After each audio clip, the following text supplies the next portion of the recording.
الله الرحمن الرحيم. الحمد لله الذي لم يشهد أحدا حين فطر السماوات والأرض، ولا اتخذ معينا حين برأ النسمات. لم يشارك في الإلهية، ولم يظاهر في الوحدانية. كلت الألسن عن غاية صفته، وانحسرت العقول عن كنه معرفته، وتواضعت الجبابرة لهيبته، وعنت الوجوه لخشيته، وانقاد كل عظيم لعظمته.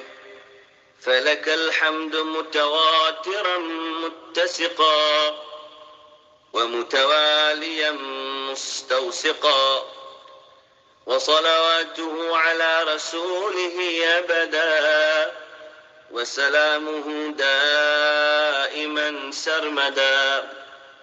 اللهم اجعل أول يومي هذا إصلاحا، وأوسطه فلاحا، وآخره نجاحا. وأعوذ بك من يوم أوله فزع، وأوسطه جزع، وآخره وجع. اللهم إني أستغفرك لكل نذر نذرته، ولكل وعد وعدته، ولكل عهد عاهدته ثم لم أف لك به. وأسألك في مظالم عبادك عندي، فأيما عبد من عبيدك أو أمة من إمائك كانت له قبلي مظلمة ظلمتها إياه في نفسي أو في عرضه أو في ماله أو في أهله وولده، أو غيبة اغتبته بها، أو تحامل عليه بميل أو هوى، أو أنفة أو حمية أو رياء، أو عصبية غائبا كان أو شاهدا، وحيا كان أو ميتا، فقصرت يدي وضاق وسعي عن ردها إليه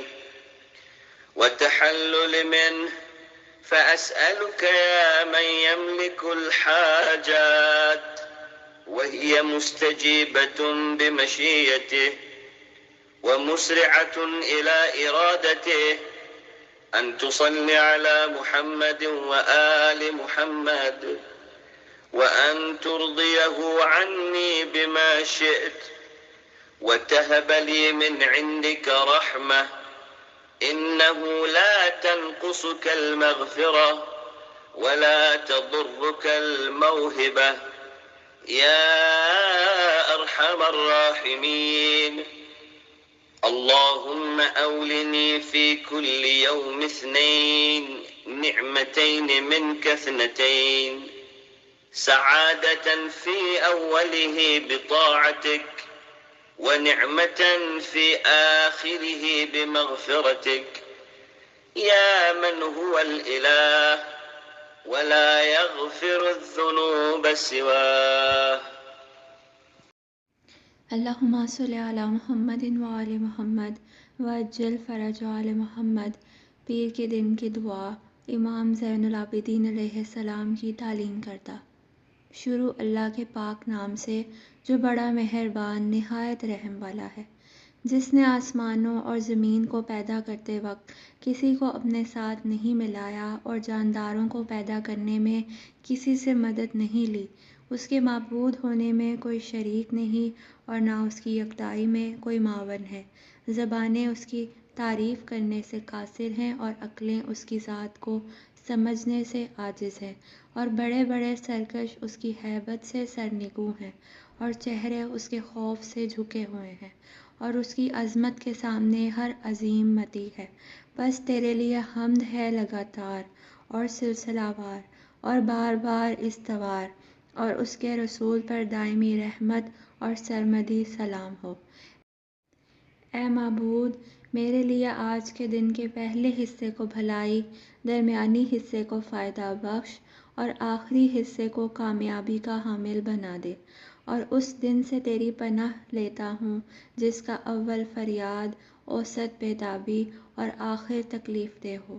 اے اللہ، وہ نذریں جو میں نے کیں، وہ تمام وعدے جو میں نے کیے، اور وہ ذمہ داریاں جو میں نے قبول کیں اور انہیں پورا نہیں کر سکا، ان پر تجھ سے بخشش کا طالب ہوں، اور تجھ سے سوال کرتا ہوں کہ تیرے بندوں کے جو حقوق مجھ پر رہ گئے ہیں، تیرے بندوں میں سے کسی بندے یا تیری کنیزوں میں سے کنیز میں نے ناانصافی اور زیادتی کی ہو، چاہے وہ اس کی جان یا اس کی عزت یا اس کے مال یا اس کے اعضاء و اولاد کے بارے میں ہے، یا میں نے اس کی غیبت یا اپنی خواہش کے تحت ان پر دباؤ ڈالا، یا خود پسندی یا بیزاری یا خود نمائی یا تعصب کا برتاؤ کیا، وہ غائب ہے یا حاضر ہے، زندہ ہے یا مردہ ہے، تو اب اس کا حق دینا یا معاف کرانا میری طاقت سے بالاتر اور دسترس سے باہر ہے۔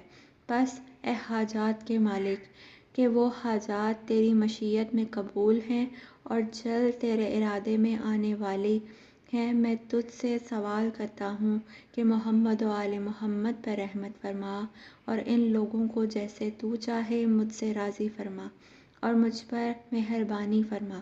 بے شک بخش دینے سے تیرا کوئی نقصان نہیں، اور عطا کرنے میں تجھے کوئی ضرر نہیں ہوتا۔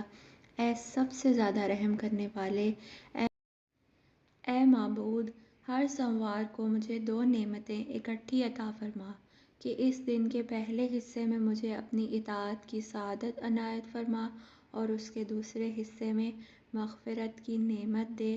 اے وہ جو معبود ہے اور جس کے سوا کوئی گناہ معاف کرنے والا نہیں ہے۔ صلوات، اللہم صل علی محمد و آل محمد وعجل فرج